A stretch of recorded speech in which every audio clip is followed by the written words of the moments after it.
J'ai candidaté en master en aerospace engineering dans l'une des meilleures universités du monde et aujourd'hui je vous raconte comment ça s'est passé. Bon, alors aujourd'hui j'ai plein de trucs à vous raconter. Je suis étudiant en échange à l'université du Michigan depuis le début du semestre et c'est trop bien. Du coup, j'ai bien envie de rester un peu plus moi. Avec mon école d'ingé en France, il se trouve que je peux prolonger ce semestre académique en un double diplôme. Donc là voilà la solution. Mais pour ça, faut être accepté. Et c'est là que les problèmes commencent. Pour candidater auprès d'une université américaine, il faut un dossier de fou furieux. Aujourd'hui, je vous explique tout ça. Déjà, c'est aux US, donc évidemment, faut parler anglais. Mais genre, super bien parler anglais. Et pour prouver ça, il faut le TOEFL. Encore lui, putain.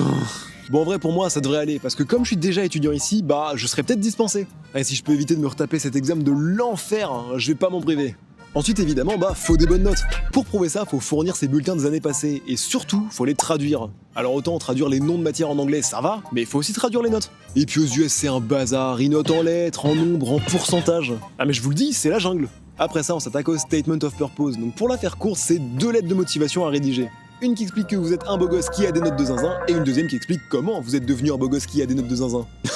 Et enfin, après tout ce bazar, il faut des lettres de recommandation. 3 au minimum, souvent de la part de profs, parfois de la part d'employeurs ou autres. En gros, c'est des lettres qui servent à montrer qu'il y a des gens très stylés qui croient à votre projet et qui vous soutiennent. D'ailleurs, moi, il m'en manque une. Y a pas quelqu'un qui peut me recommander? Tiens, tu veux pas me recommander, toi? Bon, on touche au but. Il nous reste quand même une dernière étape, payer. Bah ouais, c'est les US quand même. Une petite application fee de 90$ quand même, ça fait jamais de mal. Bon, je pense qu'on est bon. Au moment où je vous tourne cette vidéo, j'ai pas encore eu de retour, donc j'ai aucune idée de si ça va le faire ou pas. Mais je vous tiendrai au courant de toute façon. C'est vrai que je connais pas encore le résultat. Si je vous fais cette vidéo et que je suis pas pris, ça va pleurer de rire. Bon, on verra bien. Donc sur ce, ciao!